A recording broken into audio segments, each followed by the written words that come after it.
नमस्कार दोस्तों, आप सभी का आपके अपने YouTube चैनल स्टडी विराज में स्वागत है। दोस्तों, आज के इस वीडियो में मैं आप लोगों को पवन सीरीज के इम्पॉर्टेंट क्वेश्चंस हल कराऊंगा। देखिए, इससे पहले मैं आप लोगों को पवन की बुक से पढ़ा रहा था, तो उसमें बहुत सारे क्वेश्चन ऐसे हैं जो हल करवाए गए हैं और वो पवन की यहाँ पर सीरीज में भी मिल रहे हैं।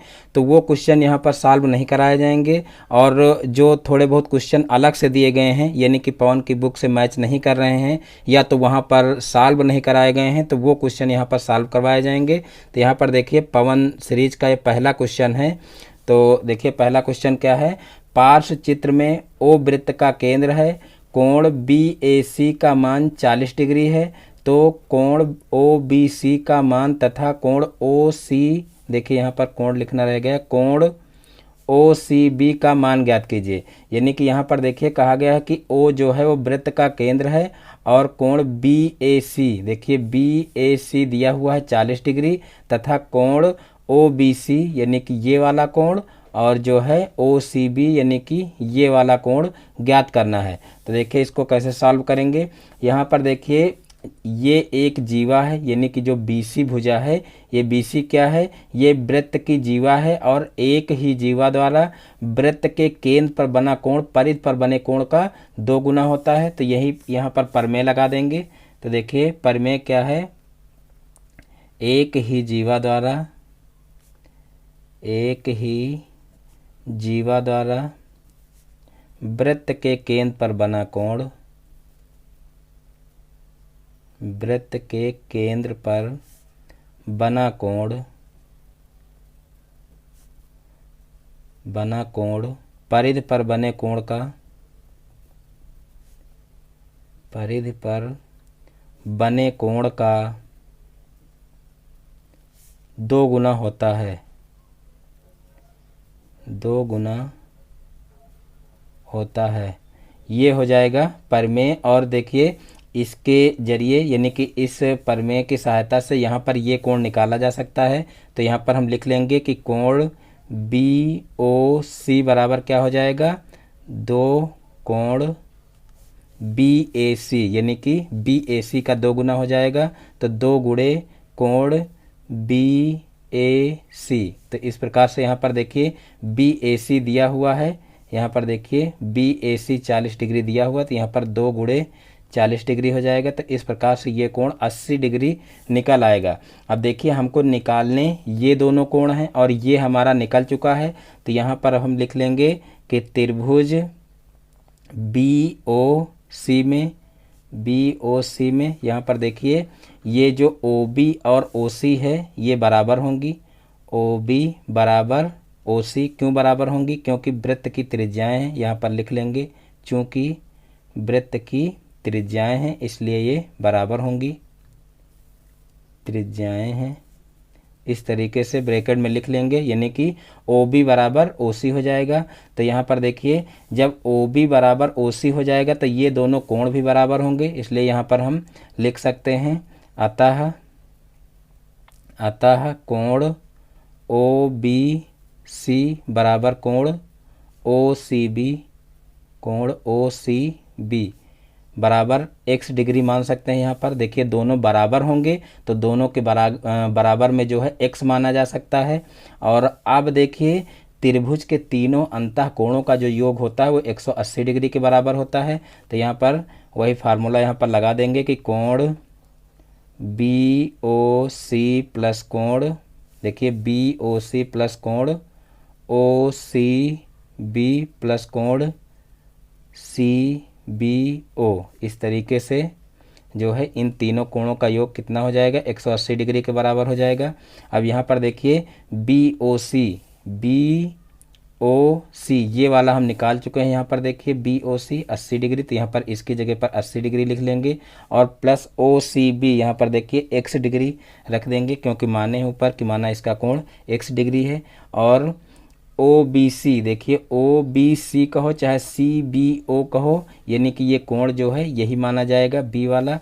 तो यहाँ पर देखिए इसकी जगह पर भी x रख देंगे, तो यहाँ पर देखिए x प्लस एक्स हो जाएगा और बराबर 180 डिग्री हो जाएगा। अब यहाँ पर इन दोनों x को जोड़ लेंगे तो यहाँ पर हो जाएगा 2x, और इसको इधर पक्षांतर कर देंगे तो यहाँ पर 180 माइनस यहाँ पर हो जाएगा 80 डिग्री, और फिर जो है 2x बराबर हो जाएगा, देखिए यहाँ पर 80 घट जाएगा तो यहाँ पर हो जाएगा 100 डिग्री। और उसके बाद फिर देखिए यहाँ पर x को इधर रखेंगे, बाकी इसको इधर पक्षांतर कर देंगे तो यहाँ पर हो जाएगा 100/2। तो इस प्रकार से यहाँ पर देखिए आ जाएगा 50 डिग्री, यानी कि x की जो वैल्यू है वो 50 डिग्री आई है, और यहाँ पर ये दोनों कोण जो है x डिग्री माने गए थे। तो यहाँ पर देखिए जो है इन दोनों कोण का मान क्या हो जाएगा, आता है कोण, देखिए कौन कौन से निकालने के लिए कहे गए थे, OBC। तो देखिए OBC कोण कितना हो जाएगा, तो ये हो जाएगा 50 डिग्री। और इसी तरीके से यहाँ पर कोण OCB कितना हो जाएगा, OCB, तो ये भी हो जाएगा 50 डिग्री। तो इस प्रकार से यही दोनों कोण निकालने थे, तो ये दोनों कोण निकाल आएंगे आसानी से। तो इस प्रकार से ये क्वेश्चन हल हो जाएगा। देखिए ये क्वेश्चन जो है पवन की सीरीज में गलत दिया हुआ है, यानी कि पवन सीरीज का ये पहला क्वेश्चन है और पहला ही क्वेश्चन उसमें गलत दिया हुआ है। तो ये आप लोग विशेष रूप से ध्यान रखना, क्योंकि यहाँ पर इन दोनों कोणों का मान जो है 35 डिग्री उसमें जो है निकाला गया है। तो 35 डिग्री तो हो ही नहीं सकता है, क्योंकि यहाँ पर देखिए ये कोण 40 डिग्री है, तो देखिए इसका ये कोण जो होता है ये 2 गुना होता है, तो ये 80 डिग्री का हो जाएगा। तो आप ऐसे ही निकाल सकते हैं कि ये दोनों भुजाएं बराबर होंगी तो ये दोनों कोण भी बराबर होंगे। तो जब ये 80 डिग्री हो जाएगा तो यहाँ पर देखिए इन दोनों कोणों का योग 100 डिग्री होगा, क्योंकि त्रिभुज के तीनों अंतःकोणों का योग 180 डिग्री होता है। और यहाँ पर ये वाला 80 जो है इसके सहारे से हो जाएगा, और उसके बाद यहाँ पर 100 का आधा करेंगे तो 50 हो जाएगा, यानी कि ये दोनों कोण 50-50 डिग्री के हो जाएंगे। तो यहाँ पर देखिए 50-50 डिग्री के कोण ये निकल आए हैं, लेकिन जो पवन की सीरीज है उसमें 35-35 डिग्री इन कोणों को निकाला गया है, जो कि बिल्कुल गलत है। तो आप लोग पवन की सीरीज से क्वेश्चन बिल्कुल भी न तैयार करना। फिर देखिए नेक्स्ट क्वेश्चन देखते हैं।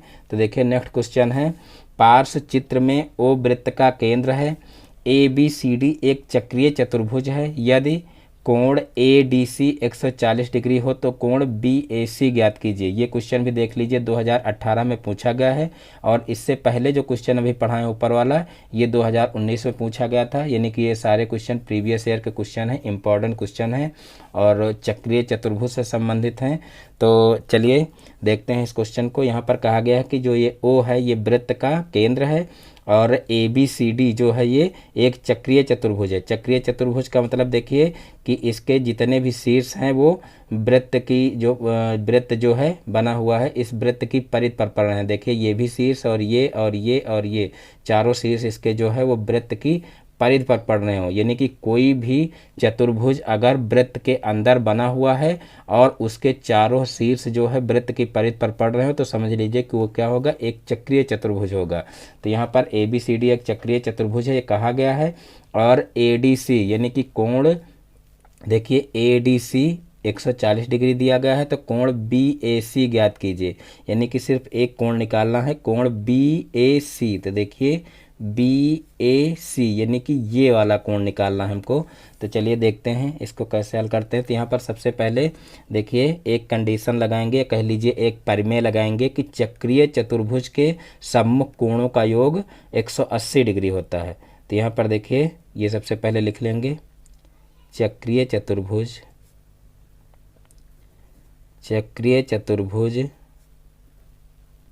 के सम्मुख कोणों का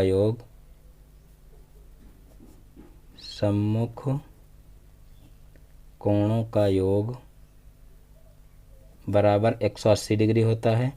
तो इस प्रकार से देखिए जब चक्रीय चतुर्भुज के सम्मुख कोणों का योग 180 डिग्री होता है तो यहाँ पर देखिए ये कोण 140 डिग्री दिया हुआ है, तो ये कोण कितना हो जाएगा, तो यहाँ पर लिख लेंगे, आता है कोण ADC प्लस कोण CBA, यानी कि कोण ये प्लस कोण ये कितना हो जाएगा, 180 डिग्री के बराबर हो जाएगा। और ये कोण ऑलरेडी दिया हुआ है 140 डिग्री, तो इसकी जगह पर 140 लिख लेंगे और प्लस हो जाएगा कोण CBA बराबर हो जाएगा 180 डिग्री। अब कोण CBA बराबर हो जाएगा 180 डिग्री माइनस 140 डिग्री।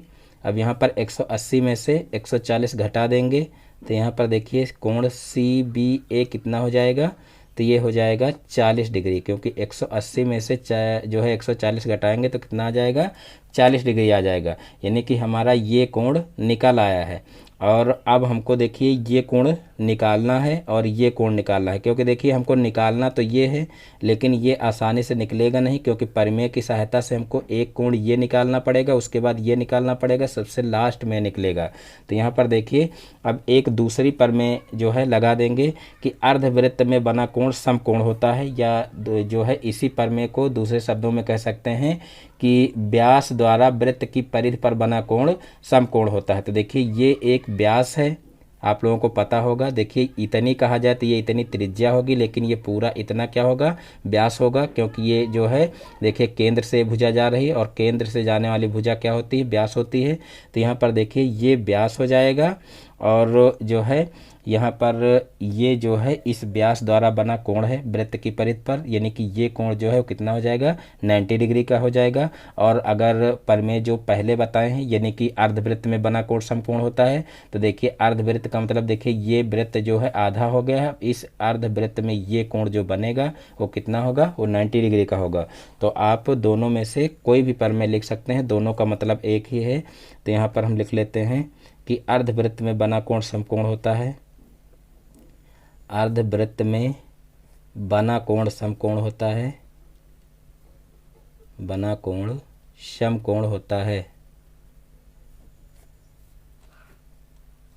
तो यहाँ पर देखिए ये कोण समकोण हो जाएगा, यानी कि कोण ACB बराबर हो जाएगा 90 डिग्री। तो इस प्रकार से यहाँ पर देखिए ये कोण 40 डिग्री निकल आया और ये 90 डिग्री निकल आया। अब यहाँ पर लिख लेंगे कि त्रिभुज ACB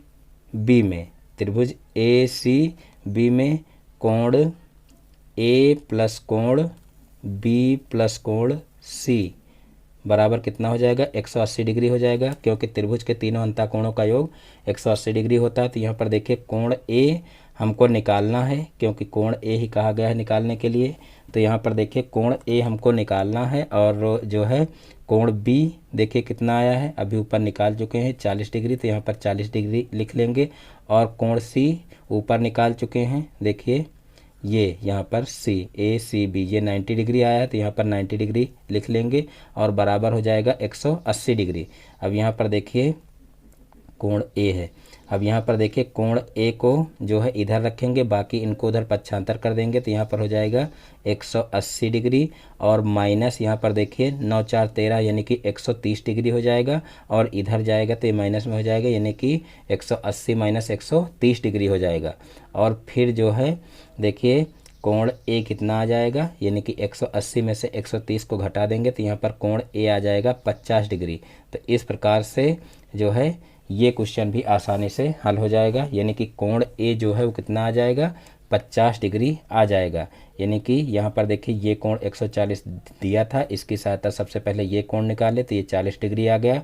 और फिर अर्धवृत्त में बना कोण समकोण होता है, तो ये कितना आ गया, तो ये देखिए आ गया 90 डिग्री। और फिर यहाँ पर ये 90 डिग्री हो गया और ये 40 डिग्री हो गया, तो इन दोनों को जोड़ करके 180 में से घटा लिए तो ये कोण भी हमारा निकल आया। तो इस प्रकार से ये कोण हमारा हो जाएगा 50 डिग्री। तो अब देखते हैं नेक्स्ट क्वेश्चन। तो देखिए नेक्स्ट क्वेश्चन है क्वेश्चन नंबर 3, गुणनफल विधि से 11,664 का वर्गमूल ज्ञात कीजिए। गुणनफल विधि से, या कह लीजिए यहाँ पर गुणनखंड विधि भी लिख सकते हैं, यानी कि दोनों चीज़ लिखा जा सकता है, गुणनखंड विधि से या गुणनफल विधि से 11,664 का वर्गमूल ज्ञात कीजिए। देखिए इससे पहले कई क्वेश्चन जो है पवन की सीरीज से छूट रहे हैं, क्योंकि वो पहले क्वेश्चन हल करवाए जा चुके हैं, तो इसीलिए उनको जो है छोड़ दिया गया है। तो आप लोग यहाँ पर ये क्वेश्चन देख लीजिए। यहाँ पर गुणनखंड विधि से इसको सॉल्व करना है, तो सबसे पहले हम इसके गुणनखंड कर लेंगे। तो यहाँ पर देखिए 11,664 दिया हुआ है, तो सबसे पहले इसको 2 से काटेंगे तो 2 पंचे 10 हो जाएगा, फिर 2 अठे 16 हो जाएगा, 2 तिहाई 6 हो जाएगा और 2 दूना 4 हो जाएगा। फिर 2 से काटेंगे तो यहाँ पर 2 दूना 4 हो जाएगा और फिर 2 9 18 हो जाएगा, फिर 2 1 कम 2 और 2 छक्का 12 हो जाएगा। और फिर जो है इसको 2 से काटेंगे तो यहाँ पर 2 1 कम 2, 2 चौको 8 और फिर 2 पंचे 10 और 2 अठे 16 हो जाएगा। और फिर जो है इसको 2 से काटेंगे, क्योंकि देखिए जब तक यहाँ पर ये सम संख्या है तब तक 2 से कट सकता है। तो यहाँ पर 2 सत्ते 14, 2 दूना 4 और उसके बाद फिर 2 नवा 18 आ जाएगा। अब यहाँ पर ये विषम संख्या आ चुकी है, इसलिए अब ये 2 से नहीं कटेगा। अब इसको हम काटेंगे 3 से, तो देखिए 3 दूना 6 हो जाएगा और 3 चौक 12 हो जाएगा, 3 त्रिक्का 9 हो जाएगा। अब फिर 3 से काटेंगे तो 3 अठे 24 हो जाएगा और 3 एकम 3 हो जाएगा। अब फिर 3 से काटेंगे तो यहाँ पर देखिए हो जाएगा 3 दूना 6 और उसके बाद 3 सत्ते 21 और फिर 3 से काटेंगे तो यहाँ पर हो जाएगा 3 नवा 27 और फिर 3 से काटेंगे तो हो जाएगा 3 त्रिक्का 9, फिर 3 से काटेंगे तो 3 एकम 3 हो जाएगा। अब देखिए हमको इसका वर्गमूल निकालना था, तो यहाँ पर सबसे पहले हम इसको क्या करेंगे, इस तरीके से रूट के अंदर लिख लेंगे 11,664 और उसके बाद फिर देखिए यहाँ पर इसके गुणनखंड लिख लेंगे। तो देखिए इसके गुणनखंड क्या हैं, देखिए 2 गुणे 2 गुणे 2 गुणे 2 कितनी बार है, 4 बार है, इस तरीके से लिख लेंगे। उसके बाद फिर 3 देखिए कितनी बार आया है, 6 बार आया है, तो यहाँ पर 6 बार 3 लिख लेंगे, 3 और गुणे 3 गुणे 3, इस प्रकार से देखिए ये हो जाएगा 6 बार। और उसके बाद फिर अब प्रत्येक जोड़े में से, यानी कि यहाँ पर जोड़ा बना लेंगे, तो यहाँ पर देखिए एक जोड़ा ये हो गया, एक जोड़ा ये हो गया, एक जोड़ा ये हो गया और एक जोड़ा ये हो गया और एक जोड़ा ये हो गया। तो इस प्रकार से ये जोड़ा हो गया। अब जो है प्रत्येक जोड़े में से एक अंक बाहर निकाल लेंगे, क्योंकि जो है अगर वर्गमूल निकाला जाता है तो 2 के जोड़े बनाए जाते हैं और प्रत्येक जोड़े को जो है रूट से बाहर निकालने के लिए प्रत्येक जोड़े में से जो है एक अंक बाहर कर लिया जाता है। तो यहाँ पर देखिए 2 बाहर आ जाएगा, फिर 2 बाहर आ जाएगा और इसमें से 3 बाहर आ जाएगा, फिर यहाँ से 3 बाहर आ जाएगा और फिर यहाँ से 3 बाहर आ जाएगा।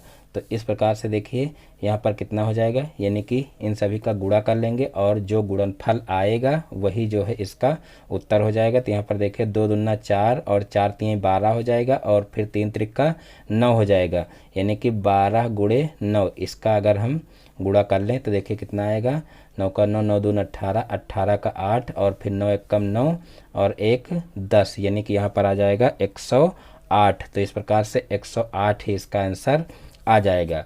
तो इस प्रकार से गुणनखंड विधि से कोई भी संख्या दी हुई हो तो उसका वर्गमूल आसानी से निकाला जा सकता है। यानी कि इस प्रकार से सबसे पहले गुणनखंड कर लेते हैं और उसके बाद फिर यहाँ पर उसके गुणनखंड जो है रूट के अंदर लिख लेते हैं और फिर जोड़ा बना लेते हैं और प्रत्येक जोड़े में से एक अंक बाहर निकाल लेते हैं और फिर उनका गुणनफल ज्ञात कर लेते हैं। जो गुणनफल आता है वही क्या होता है, उस संख्या का वर्गमूल हो जाता है। तो इस प्रकार से ये क्वेश्चन भी हल हो जाएगा। अब देखते हैं नेक्स्ट क्वेश्चन।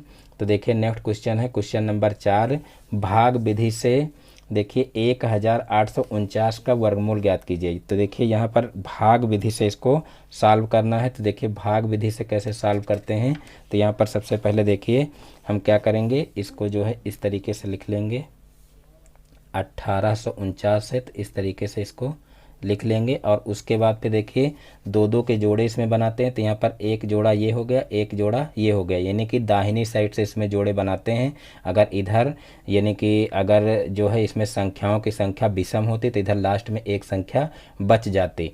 तो ये विशेष रूप से ध्यान रखना कि दाहिनी तरफ से इसमें जोड़े बनाते हैं। तो यहाँ पर देखिए जोड़ा बन गया है, यानी कि यहाँ पर देखिए डबल संख्या आ रही। अब यहाँ पर हम सबसे पहले कौन सी संख्या लेते हैं, जिसका वर्ग इस संख्या के बराबर हो या तो इससे कम ही रह जाए, ज़्यादा ना हो। तो यहाँ पर देखिए 4 चौक 16, यानी कि 4 ले सकते हैं। अगर 5 लेंगे तो 5 हम 25, जो कि 18 से ज़्यादा हो जाएगा। तो यहाँ पर 4 चौक 16 कर लेंगे। अब इस 16 को इसमें से घटाएंगे तो देखिए यहाँ पर हो जाएगा 2 और फिर यहाँ पर देखिए ऊपर से एक जोड़ा उतार लेंगे। अब यहाँ पर देखिए जो संख्या लेते हैं उसी को यहाँ पर ऐड करते हैं। तो यहाँ पर 4 4 8 हो जाएगा और फिर यहाँ पर अब देखिए 249 के बराबर संख्या लाना है। तो हम किस संख्या से यहाँ पर जो है गुणा करें, यानी कि कौन सी संख्या यहाँ पर लें कि इससे गुणा करने पर जो है ये संख्या आ जाए, इसके बराबर आ जाए या तो इससे कम रह जाए। तो यहाँ पर देखिए जो है 8 है, तो सबसे पहले हम अनुमान लगा लेंगे कि जो है कितनी बार जा सकता है। तो यहाँ पर देखिए 8 त्रिक 24 होता है, यानी कि 3 बार ले जा सकते हैं। तो यहाँ पर 3 बार ले जाएंगे तो 3 त्रिक का 9 हो जाएगा और 3 अट्ठे 24 हो जाएगा। तो इस प्रकार से देखिए पूरा पूरा ये कैंसिल हो जाएगा। और यहाँ पर देखिए वर्गमूल निकालना था, यानी कि 1849 का वर्गमूल क्या हो जाएगा, तो ये हो जाएगा देखिए 43। तो इस प्रकार से भाग विधि से बहुत ही आसानी से किसी भी संख्या का वर्गमूल निकाला जा सकता है। तो ये 43 इसका वर्गमूल आ जाएगा। अब देखते हैं नेक्स्ट क्वेश्चन। तो देखिए नेक्स्ट क्वेश्चन है, देखिए एक दशमलव संख्या दी हुई है और इसका वर्गमूल हमको निकालना है। तो देखते हैं कि दशमलव संख्या का वर्गमूल कैसे निकालते हैं। तो सबसे पहले देखिए जो है इसको इस तरीके से लिख लेते हैं, यानी कि भाग विधि से इसको भी सॉल्व करेंगे। तो यहाँ पर देखिए 4.6225 इस तरीके से है। तो देखिए यहाँ पर जो है जो ये संख्या पॉइंट के बाद होती है, इसमें हम क्या करते हैं कि इधर से जो है इस तरीके से जोड़े बनाते हैं, और जो पॉइंट के पहले संख्या होती है उसमें इधर से जोड़े बनाते हैं। तो देखिए यहाँ पर सिर्फ एक ही संख्या है, तो यहाँ पर सिर्फ एक ही रहेगी, और बाकी यहाँ पर दशमलव के बाद 2-2 के जोड़े इस तरीके से बन जाएंगे। अब जो है क्या करेंगे, अब हम देखेंगे कि कौन सी ऐसी संख्या लें जिसका वर्ग करने पर 4 हो जाए या 4 से कम रह जाए। तो यहाँ पर देखिए जो है 2 एक ऐसी संख्या है जिसका वर्ग हम करेंगे तो जो है 4 के बराबर आ रहा। तो यहाँ पर हम 2 ही ले लेंगे। तो यहाँ पर देखिए 2 दूना 4 हो जाएगा, और फिर इसको घटाएंगे तो देखिए 4 में से 4 घट जाएगा, तो यहाँ पर आ जाएगा 0, और फिर ऊपर से एक जोड़ा उतारेंगे तो यहाँ पर हो जाएगा 62। और उससे पहले ध्यान रखना है कि यहाँ पर देखिए पॉइंट दिया हुआ है, तो पॉइंट को हम ऊपर उतार लेंगे, यानी कि जैसे भाग में करते हैं तो भाग में भी जब पॉइंट आ जाता है तो पॉइंट को पहले देखिए भागफल में जो है पॉइंट लगा लेते हैं। उसी तरीके से यहाँ पर भी करेंगे। देखिए अगला जोड़ा उतारने से पहले यहाँ पर पॉइंट लगा लेंगे, और उसके बाद फिर यहाँ पर 2 में 2 जोड़ लेंगे तो यहाँ पर हो जाएगा 4। अब देखेंगे यहाँ पर कितनी बार जाएगा। तो देखिए अगर एक बार ले जाएंगे तो यहाँ पर देखिए 41 आ जाएगा, और अगर 2 बार ले जाएंगे तो यहाँ पर देखिए 2 दूना 4 और 2 चौको 8, यानी कि जो है आ जाएगा फिर 82, यानी 84 आ जाएगा, जो कि इससे ज़्यादा हो जाएगा। तो यहाँ पर एक बार ही ले जाया जा सकता है। तो यहाँ पर देखिए 1 एक कम 1 हो जाएगा, और 1 चौको 4 हो जाएगा। तो इस प्रकार से यहाँ पर 41 आ जाएगा। अब 62 में से 41 को घटा लेंगे तो यहाँ पर देखिए 2 में से 1 जाएगा तो 1 बचेगा, और यहाँ पर 6 में से 4 जाएगा तो 2 बचेगा। अब यहाँ पर देखिए 21 बचा। अभी ऊपर से एक जोड़ा उतारना शेष है, तो यहाँ से ऊपर से एक जोड़ा और उतार लेंगे।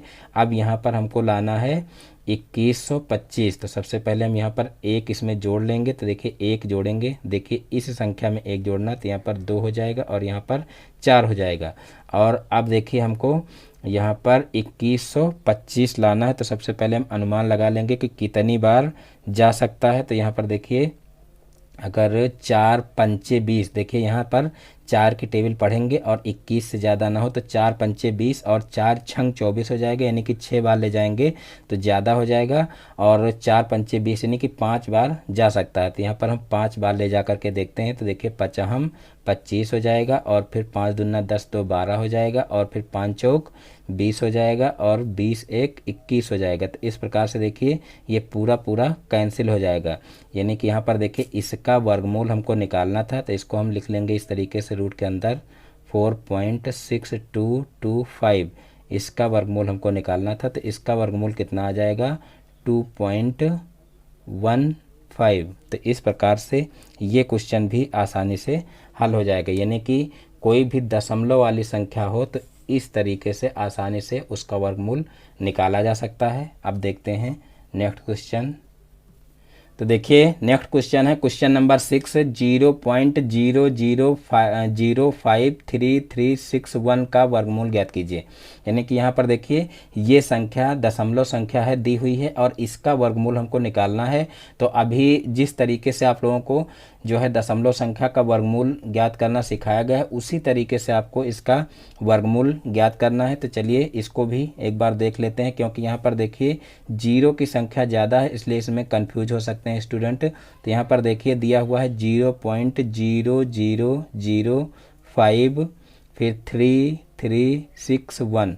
तो यहाँ पर देखिए सबसे पहले तो आपको ये तरीका पता होना चाहिए कि यहाँ पर जोड़े देखिए दशमलव के बाद इधर से लगाए जाते जो है बनाए जाते हैं, और दशमलव के पहले इधर दाहिनी तरफ से जोड़े बनाए जाते हैं। तो यहाँ पर दशमलव के पहले तो कोई संख्या है नहीं, इसलिए इधर आपको जोड़ा बनाना ही नहीं है, और इधर संख्याएं हैं तो इधर से हम जोड़ा बना लेंगे। एक जोड़ा ये बना, एक ये बना, एक ये बना और एक ये बना। अब यहाँ पर देखिए जब हम जो है संख्या लेंगे तो यहाँ पर सबसे पहले देखिए पहला जोड़ा पड़ रहा हमारा 0 0, यानी कि एक भी बार नहीं जाएगा, क्योंकि 0 का मतलब कुछ नहीं है। तो यहाँ पर देखिए दशमलव सबसे पहले, तो सबसे पहले हम क्या करेंगे, दशमलव ही लगा लेंगे। और उसके बाद फिर यहाँ पर देखिए फिर 0 0 पड़ रहा है, यानी कि इसका भी कोई मतलब नहीं निकलेगा। तो यहाँ पर जो है जैसे ना जाने का शून्य लिखते हैं भाग करने में, तो उसी तरीके से यहाँ पर भी देखिए 0 लिख लेंगे, क्योंकि ये जो जोड़ा उतारेंगे इस जोड़े के नीचे कोई भी संख्या नहीं आएगी, इसको ऐसे ही छोड़ना पड़ेगा। तो इस जोड़े का जो है हम यहाँ पर 0 लगाएंगे। अब यहाँ पर समझ लीजिए कि हम जो है ये जोड़ा उतारेंगे। अब ये जोड़ा जब उतारेंगे तो यहाँ पर देखिए 0 5 है, तो इस 0 का भी कोई मतलब नहीं निकलेगा, यानी कि यहाँ पर सिर्फ 5 आएगा। अब 5 को हमको देखना है कि 5 किस संख्या के वर्ग के बराबर है। तो यहाँ पर देखिए 5 किसी भी संख्या के वर्ग के बराबर नहीं है, लेकिन 2 एक ऐसी संख्या है जिसका वर्ग जो है वो 4 है, यानी कि 5 से कम है। तो यहाँ पर 2 ही ले लेंगे। तो यहाँ पर देखिए 2 का वर्ग कितना हो जाएगा, 4 हो जाएगा। तो यहाँ पर 4 लिख लेंगे नीचे।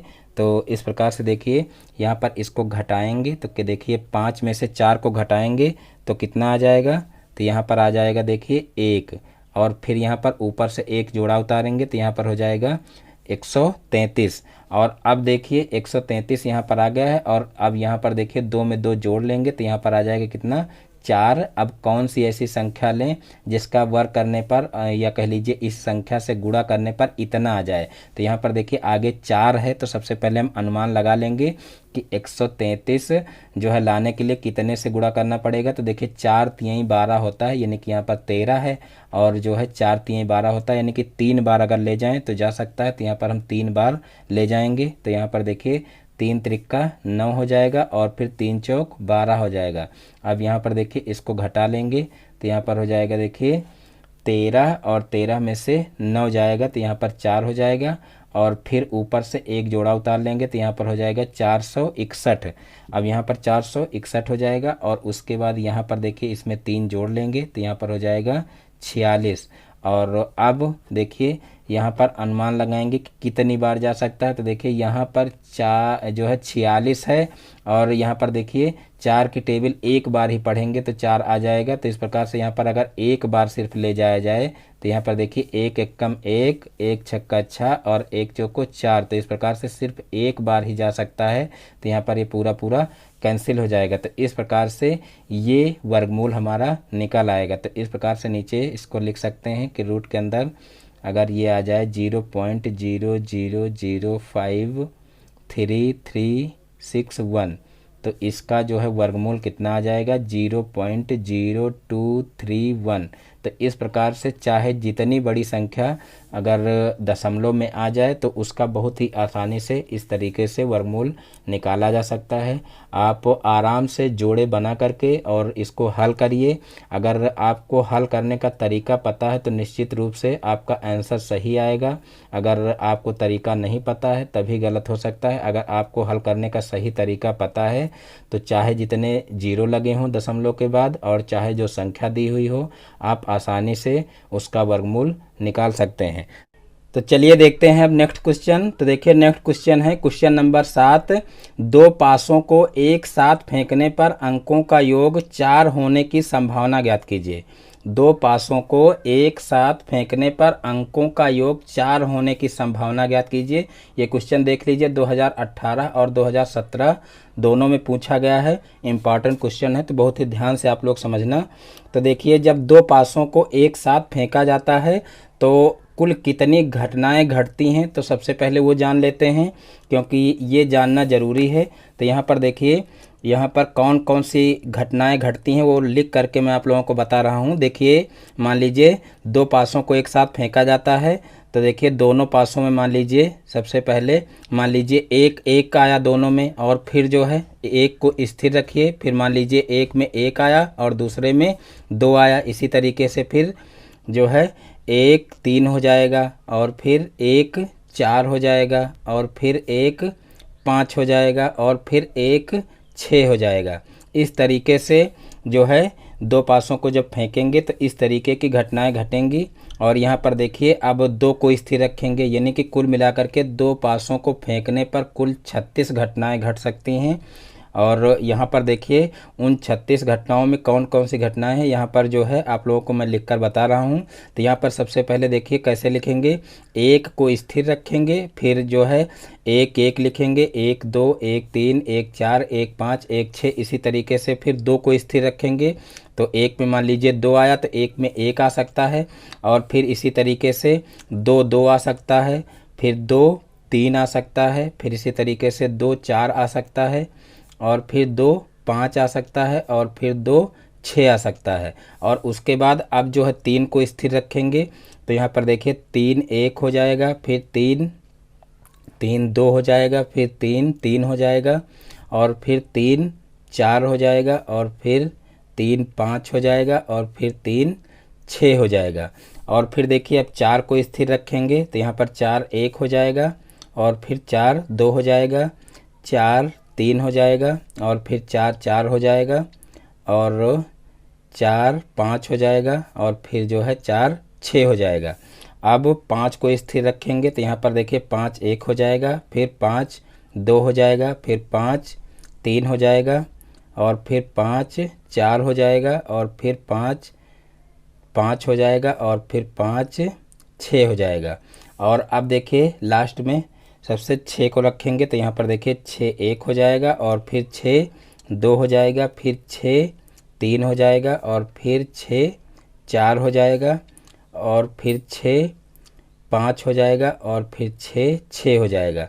तो इस प्रकार से ये 36 प्रकार की घटनाएं घट सकती हैं। अब यहाँ पर देखिए पुनः एक बार क्वेश्चन को पढ़ लेते हैं कि दो पासों को एक साथ फेंकने पर अंकों का योग 4 होने की संभावना हमको ज्ञात करना है। तो यहाँ पर देखिए कुल कितनी घटनाएं घटती हैं दो पासों को एक साथ फेंकने पर, वो यहाँ पर लिख दी गई हैं। और देखिए आगे भी इसी से संबंधित क्वेश्चन है, इसीलिए यहाँ पर देखिए 36 प्रकार की घटनाएं कौन कौन सी घटनाएं हैं यहाँ पर लिख दी गई हैं, जिससे आप लोगों को कोई भी क्वेश्चन समझने में दिक्कत ना हो। तो यहाँ पर देखिए जो है अंकों का योग 4 होने की संभावना ज्ञात करनी है। तो यहाँ पर देखिए अब देखेंगे कि कौन कौन से ऐसे अंक हैं जिनका योग 4 हो रहा है। तो यहाँ पर देखिए एक अंक ये आ रहा है जिसका योग 4 हो रहा है, और बाकी देखिए कोई भी इस लाइन में अंक नहीं जिसका योग 4 हो रहा हो। उसके बाद फिर यहाँ पर देखिए इसका योग 4 हो रहा है, और फिर देखिए इसका योग 4 हो रहा है, और बाकी तो सारी घटनाओं में कोई भी ऐसा जोड़ा नहीं है यहाँ पर कि जिसका योग जो है 4 हो रहा हो। तो यहाँ पर कुल मिलाकर के देखिए 3 ऐसी घटनाएं हैं जिनके अंकों का योग 4 हो रहा है। तो यहाँ पर हम सीधे से नीचे लिख लेंगे अंकों का, देखिए अंकों का योग 4 होने की संभावना, 4 होने की संभावना बराबर। तो देखिए यहाँ पर जो है कुल घटनाएं नीचे रखते हैं, और जो अनुकूल घटनाएं हैं उनको ऊपर रखते हैं। तो यहाँ पर देखिए अनुकूल घटनाएं कितनी हैं, 3 हैं, यानी कि अंकों का योग यहाँ पर 4 हो रहा है। वो कुल कितनी घटनाएं हैं, तो यहाँ पर देखिए ये 3 घटनाएं हैं, तो ये अनुकूल घटनाएं हो जाएंगी, तो इनको ऊपर रखेंगे। और बटे कुल घटनाएं, तो देखिए दो पासों को साथ में फेंकेंगे, तो यहाँ पर कुल 36 घटनाएं घटती हैं, तो यहाँ पर बटे में 36 कर देंगे।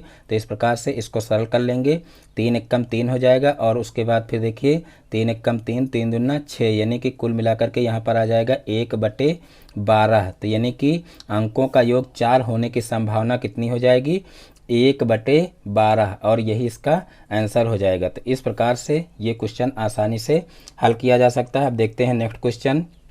तो देखिए नेक्स्ट क्वेश्चन है दो पासों को एक साथ फेंकने पर दोनों पर सम अंकों के ऊपर आने की घटना का समुच्चय ज्ञात कीजिए। यानी कि जब दो पासों को साथ में फेंका जाता है तो दोनों पासों में जो है ऊपर सम संख्या आए, ये वो कितनी संख्याएं हैं उनका समुच्चय लिखना है, या कुल कितनी घटनाएं हैं उनका जो है समुच्चय यहाँ पर लिखना है। तो देखिए सबसे पहले यहाँ पर देख लेते हैं कि वह कौन कौन से घटनाएं हैं जिनमें दोनों पासों में ऊपर जो है सम संख्या आती है। तो यहाँ पर देखिए जो है, यहाँ पर देखिए ये एक संख्या हो जाएगी, देखिए दोनों संख्या यहाँ पर सम हैं, और उसके बाद फिर देखिए एक ये हो जाएगी, और उसके बाद एक ये संख्या हो जाएगी, और फिर यहाँ पर देखिए एक घटना देखिए ये हो जाएगी, और फिर एक घटना ये हो जाएगी, और एक घटना ये हो जाएगी। देखिए यहाँ पर 5 विषम संख्या, इसलिए इसमें कोई घटना ऐसी नहीं होगी। अब यहाँ पर देखिए एक ये हो जाएगी, और एक ये हो जाएगी, और एक ये हो जाएगी। अब इन्हीं का समुच्चय यहाँ पर लिखना है, यानी कि क्वेश्चन में कहा गया है कि दो पासों को एक साथ फेंकने पर दोनों पर सम अंकों के ऊपर आने की घटना का समुच्चय ज्ञात कीजिए। तो समुच्चय ज्ञात करना है यहाँ पर, तो हम क्या करेंगे कि जितने जो है पासों में यहाँ पर देखिए जो है पासे साथ में फेंकने पर दोनों पर ऊपर जो है सम अंक आए तो उसका समुच्चय लिखना। तो ये इतनी घटनाएं हैं जिन पर टिक किए हैं वही यहाँ पर लिख लेना है। तो यहाँ पर देखिए सबसे पहले हम नीचे लिख लेंगे कि दो पासों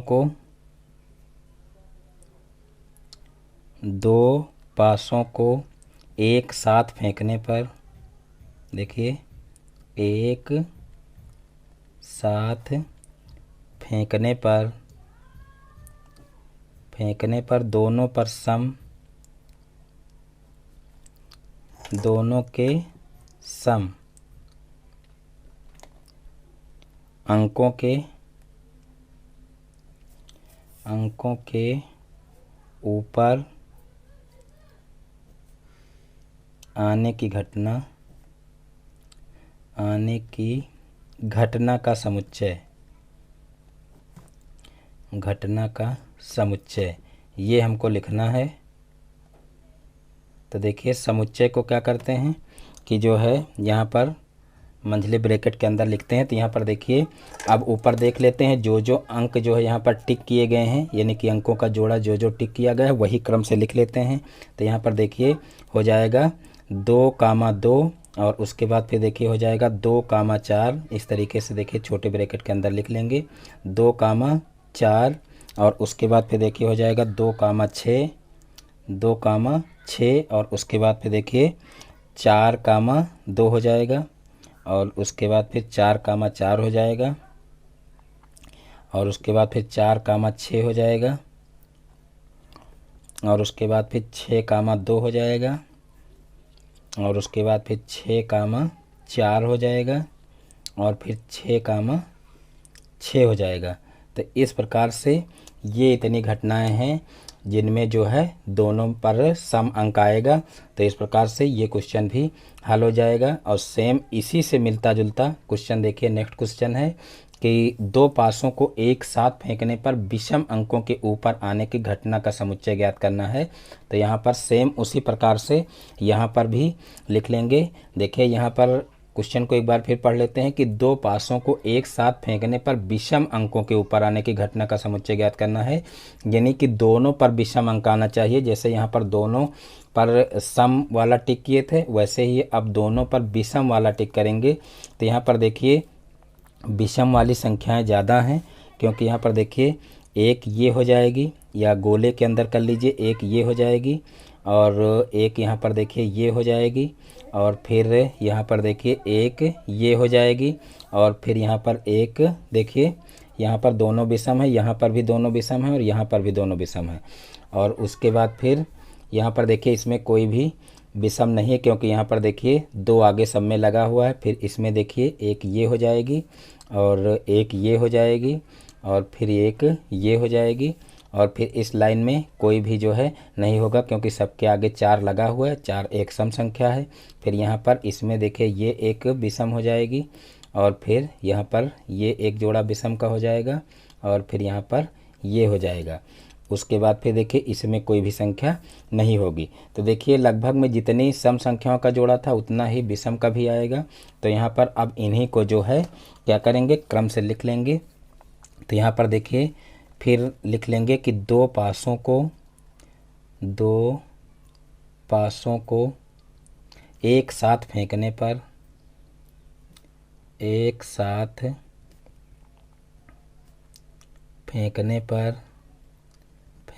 विषम अंकों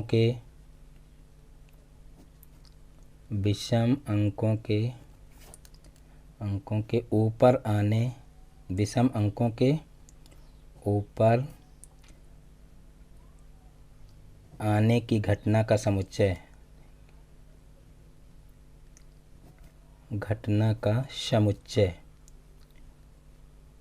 तो देखिए अब ये समुच्चय जो है क्या करेंगे, यानी कि इन घटनाओं को जो है यहाँ पर मझले ब्रैकेट के अंदर लिख लेंगे। तो देखिए पहली घटना है 1, और उसके बाद फिर देखिए है 1, 3 और उसके बाद फिर देखिए 1, 5 हो जाएगा, और फिर जो है हो जाएगा 3, 1 और फिर देखिए 3, 3 और 3, 3 के बाद देखिए 3, 5 और फिर देखिए है 5, 1 और है फिर 5, 3 और फिर है 5, 5। तो इस प्रकार से देखिए ये क्वेश्चन भी हल हो जाएगा, यानी कि यही इतनी घटनाएं होंगी जिनमें जो है दोनों पासों पर ऊपर जो है विषम संख्या आएंगी। तो इस प्रकार से ये क्वेश्चन भी आसानी से हल हो जाएगा। अब देखते हैं नेक्स्ट क्वेश्चन। तो देखिए नेक्स्ट क्वेश्चन है क्वेश्चन नंबर 10। यदि कोई कंपनी 10 लाख शेयर आमंत्रित करती है और उसे प्राप्त करने के लिए 50 लाख लोग आवेदन करते हैं, तो प्रत्येक आवेदक का उस कंपनी का शेयर प्राप्त करने की संभावना ज्ञात कीजिए।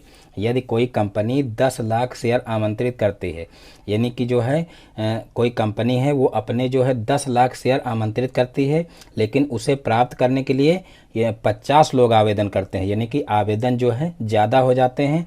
तो प्रत्येक आवेदक का उस कंपनी का शेयर प्राप्त करने की संभावना यहाँ पर ज्ञात करना है।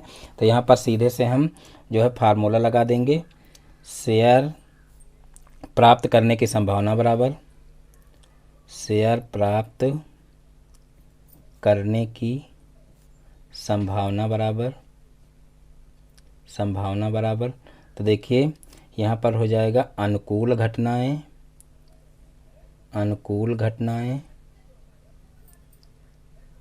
बटे हो जाएगा कुल घटनाएं।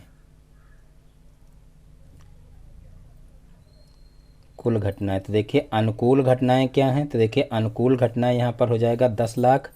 तो यहाँ पर देखिए इकाई, दहाई, सैकड़ा, हजार, 10,000, लाख, 10 लाख यहाँ पर कहा गया है। इकाई, दहाई, सैकड़ा, हजार, 10,000, लाख, 10 लाख यहाँ पर हो गया है। उसके बाद फिर जो है 50 लाख लोग आवेदन करते हैं, यानी कि ये हो जाएंगे कुल घटनाएं। तो यहाँ पर नीचे 50 लाख लिख लेंगे। तो देखिए जो है कितने जीरो इसमें है, 2, 2, 4, 2, 6 जीरो यहाँ पर लगा लेंगे। तो इस तरीके से ये कुल घटनाएं हो जाएंगी। अब इनको जो है सरल कर लेते हैं। तो यहाँ पर देखिए इन सभी जीरो से ये सारे जीरो कैंसिल हो जाएंगे, और अब आ जाएगा देखिए 1/5, यानी कि यहाँ पर देखिए शेयर प्राप्त करने की संभावना ज्ञात करना है। तो शेयर प्राप्त करने की संभावना यानी कि प्रायिकता कितनी आ जाएगी, 1/5 आ जाएगी, और यही इसका आंसर हो जाएगा। तो इस प्रकार से ये क्वेश्चन भी हल हो जाएगा। अब देखते हैं नेक्स्ट क्वेश्चन। तो देखिए नेक्स्ट क्वेश्चन है कार्ल्स पियर्सन का क्या सूत्र है। बहुत ही इंपॉर्टेंट क्वेश्चन है। और देख लीजिए जो ये 2018 में सुपर टेट हुआ था, यानी कि जो 69,000 भर्ती हुई है उसमें जो है सुपर टेट में क्वेश्चन आया हुआ था। तो यहाँ पर देखिए कहा गया था कि जो है माध्य, माध्यिका और बहुलक में जो है संबंध क्या है, इस तरीके से क्वेश्चन पूछा गया था।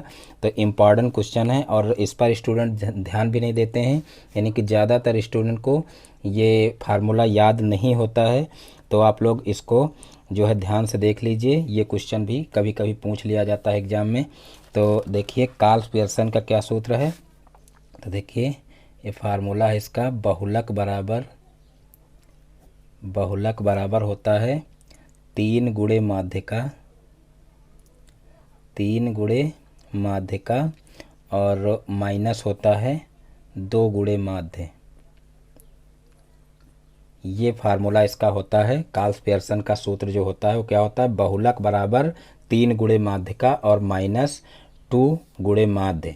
तो इस तरीके से ये काल्स पियर्सन का सूत्र हो जाएगा। अब देखते हैं नेक्स्ट क्वेश्चन। तो देखिए नेक्स्ट क्वेश्चन है, एक विद्यालय के 7 अध्यापकों की आयु वर्षों में दी हुई है 25, 57, 32, 23, 42, 30, 47 है। आंकड़ों की माध्यिका ज्ञात कीजिए। तो देखिए माध्यिका यहाँ पर जो है ज्ञात करना है। तो सबसे पहले पदों को यहाँ पर आरोही क्रम में लिख लेंगे। तो देखिए पदों का आरोही क्रम, आरोही क्रम। तो देखिए पदों को आरोही क्रम में लिख लेंगे। तो यहाँ पर देखिए सबसे जो है छोटी संख्या यहाँ पर है 23। तो सबसे पहले हम 23 को लिख लेंगे और उसके बाद देखिए 25 है, 25 को लिख लेंगे और उसके बाद फिर देखिए 30 है, 30 को लिख लेंगे और फिर जो है 32 है, 32 को लिख लेंगे और फिर जो है यहाँ पर देखिए 42 है, तो 42 को लिख लेंगे और फिर है देखिए 57। देखिए 57 से पहले 47 है, 47 को लिख लेंगे और फिर लिख लेंगे 57। तो यहाँ पर देखिए 2, 2, 4, 2, 6, 7 पद हो गए हैं। यहाँ पर 2, 2, 4, 2, 6, 7 पद हो गए, यानी कि पद यहाँ पर पूरे हो गए हैं। अब हमको माध्यिका निकालना है। तो यहाँ पर सबसे पहले हम पदों की संख्या देख लेते हैं कि कितनी है और सम है कि विषम है। तो यहाँ पर देखिए 7 पद हैं, यानी कि n बराबर हो जाएगा 7, यानी कि पदों की संख्या क्या है, विषम है। तो यहाँ पर माध्यिका का विषम वाला फार्मूला लगाएंगे। तो यहाँ पर देखिए माध्यिका का विषम वाला फार्मूला क्या होता है, माध्यिका बराबर देखिए n+1/2वें पद का मान। ये होता है जब पदों की संख्या जो है वो विषम हो, तब ये फार्मूला लगता है n+1/2वें पद का मान।